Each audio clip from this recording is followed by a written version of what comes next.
দেখুন, সবসময় আমরা বলেছি যে আপনার ভেতরের মানুষটা যদি সঠিক বিবেক দ্বারা তাড়িত না হয়, তাহলে তো যত ভালো আইনই হোক সেটা কিন্তু সুফল আপনাকে দেবে না। এটি একটি দীর্ঘ প্রতীক্ষিত আইন। বাংলাদেশ স্বাধীন হওয়ার পর থেকেই স্বাধীন বিচার ব্যবস্থা প্রতিষ্ঠার একটা অন্যতম শর্ত ছিল যে একটা স্বাধীন সুপ্রিম কোর্টের অধীনে স্বাধীন সচিবালয়ের যদি না থাকে, তাহলে অধস্তন আদালতের বিচারকদের নিয়ন্ত্রণ, তাদের বদলি, তাদের শৃঙ্খলা রক্ষা, এই সব কিছু স্বাধীনভাবে করা সুপ্রিম কোর্টের পক্ষে সম্ভব ছিল না। বিশেষ করে সুপ্রিম কোর্টের যদি আর্থিক স্বাধীনতা না থাকে, তাহলে নিম্ন আদালতের বিচারকদের উপরে সুপ্রিম কোর্টের যে কন্ট্রোল থাকার কথা সেটা কিন্তু কখনোই সম্ভব হচ্ছিল না।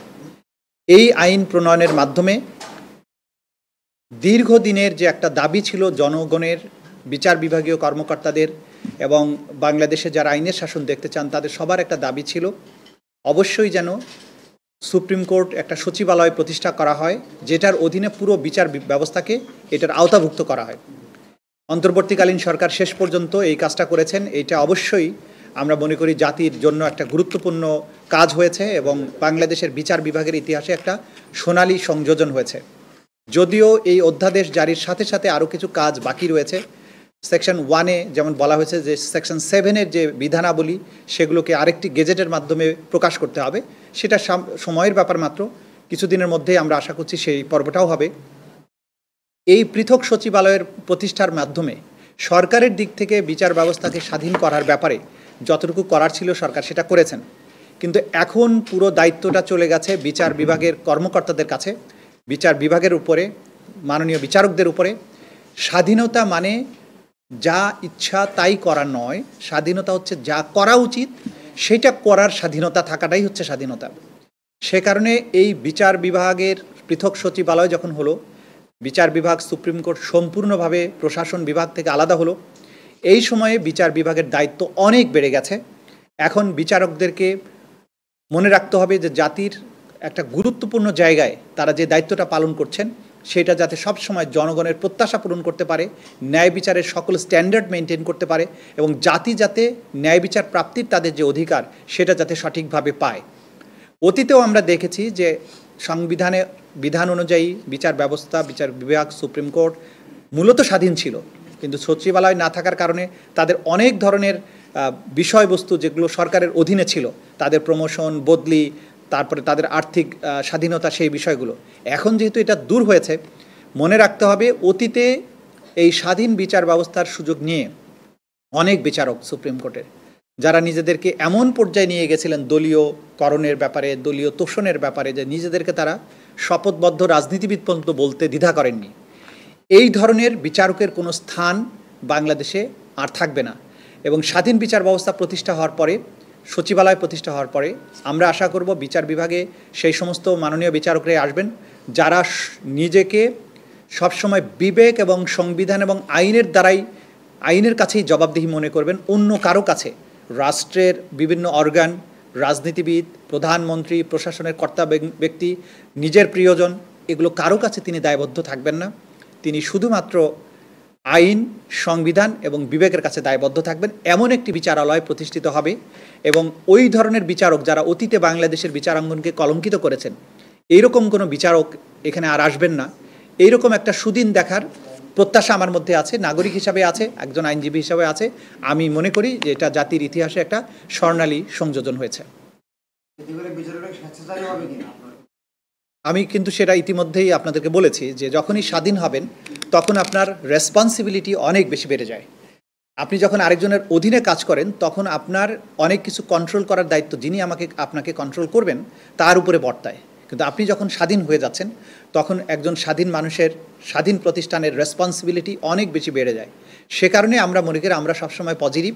আমরা মনে করি এটা করার মাধ্যমে বিচার ব্যবস্থাকে, এই যে স্বৈর শাসন বলেন, সরকারের ইচ্ছা অনুযায়ী বিচার প্রাপ্তির যে চেষ্টা, এগুলোর অবসান হবে। অবশ্যই যখন আপনি স্বাধীন তখন তো স্বেচ্ছাচারী হবার সুযোগ একটা থাকবে।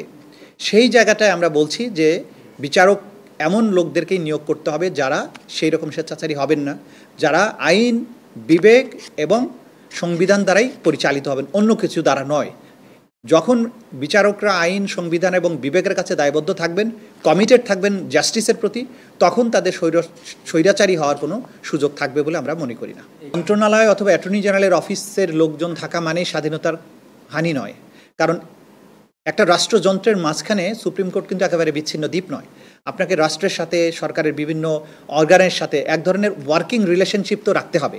সে কারণে এই বিধানগুলো স্বাধীনতাকে কোনো অবস্থাতেই ক্ষুণ্ণ করবে না, কারণ রাষ্ট্রের সাথে তো সম্পৃক্ততা থাকতেই হবে।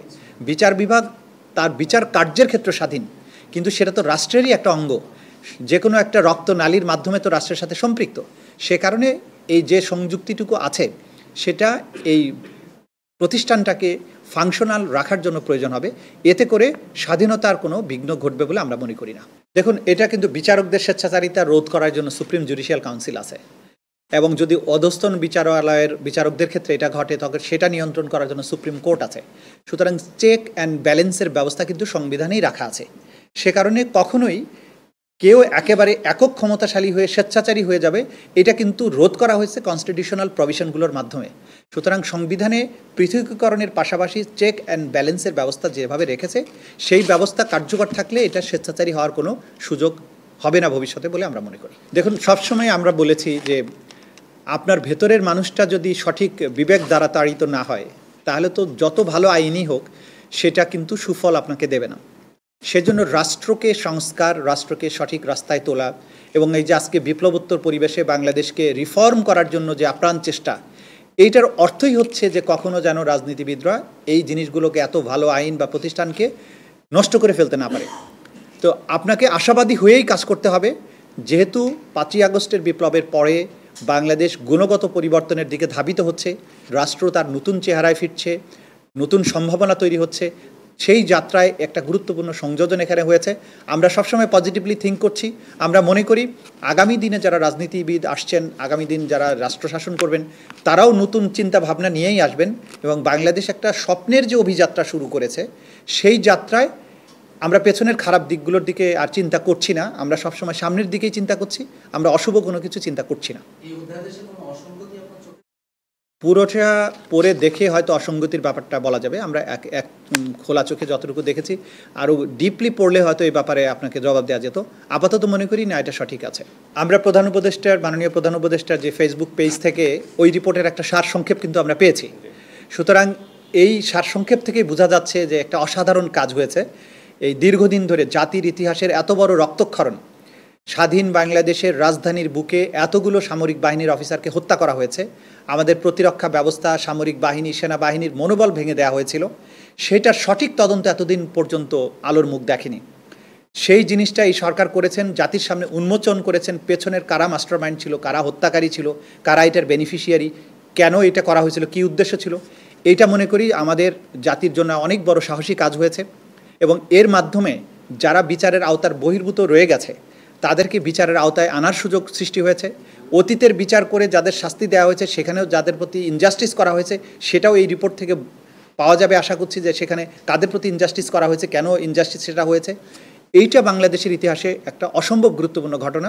আমি মনে করি এইখানে আমাদের কাছেও কমপ্লেন এসেছে বিডিআর হত্যাকাণ্ডের ব্যাপারে, সেটা আমরা এখন পর্যন্ত যাচাই বাছাই সেভাবে করিনি। আমরা যাচাই বাছাই করে দেখব, এই রিপোর্টটা পড়ে দেখব।